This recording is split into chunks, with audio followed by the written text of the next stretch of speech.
Ça pour poser question? Oui, c'est pour poser question. Oui, il faut parler. Ça va faire... Oh, je ne sais pas pourquoi Bafla doit réciter tous les numéros qui appellent. Hein? On s'était installé ensemble après 6 ou 7 mois de notre relation. J'ai commencé à vivre avec lui. Et le truc, c'est que... un peu pervers. Parce que il adore le sexe. Et moi, j'étais pas vraiment dans ça. Je peux dire que dans toutes mes relations, c'est le gars qui m'a le plus mougouli. Et je me sens tellement... Non, Bafla, je ne sais pas. Comment dirais-je, il veut pas que je voie mes amis. Il veut pas que je parle avec personne. Même quand je parle avec ma mère, il me dit quand tu parles avec ta mère, tu deviens quelqu'un d'autre. Tu n'es plus celle qu'on a connue. Il veut même pas que je parle avec mes parents, mais alors que c'est juste mon petit ami. C'est juste ton petit ami, pourquoi tu allais vivre avec lui?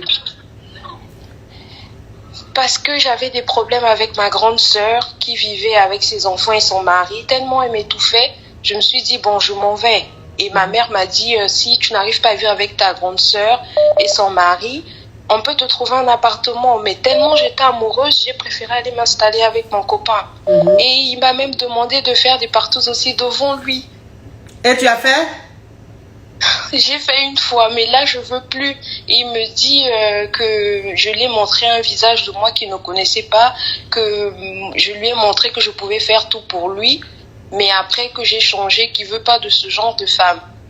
Mais moi j'ai tellement honte, je sais pas comment repartir vers même mes grands frères, ma famille, mes parents, parce que j'ai abandonné tout le monde pour lui. Mais ça c'est ça là tu vis avec un gros pervers narcissique. Là tu vis avec le plus grand pervers narcissique. Il fait une dépression. Oui. En ce moment il fait une dépression.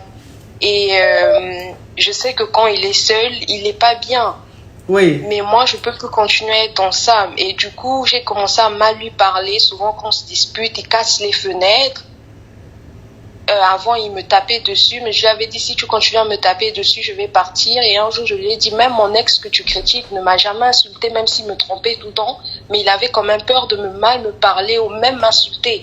Il me respectait, il respectait mes parents. Il insultait pas mes parents comme souvent tu fais. C'est vrai que ma mère, elle a eu à mal parler de toi, mais ça reste ma mère. Moi, aujourd'hui, si je surprends ta mère en train de mal parler de moi, jamais j'insulterai ta mère. Oui. Donc, quand il se fâche, maintenant, il casse les fenêtres. Oui, mais c'est quoi ta question, ma chérie? Ma question, c'est est-ce que je devrais rester avec quelqu'un comme ça? Je l'aime, mais je veux partir, mais j'ai honte de partir parce que j'ai tourné le doigt à tout le monde pour lui. Et j'ai peur que mes parents me disent, on t'avait dit. Et j'arrive pas à me regarder dans le miroir depuis ce qu'il m'a fait faire avec un autre homme. Oui, mais ma chérie, il faut partir. Hein. Il faut partir. C'est un pervers narcissique. Hein. Tu sais, le pervers narcissique, il ne change pas, il ne changera pas. Il ne changera jamais. Tu as une seule solution, c'est de partir, le fuir. Donc, il faut le fuir, il faut partir.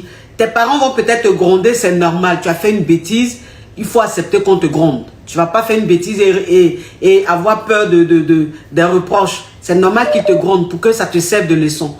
Mais il faut que tu partes. Tu ne peux pas rester avec un homme pareil. C'est un pervers narcissique. Il est très dangereux. Il est très dangereux.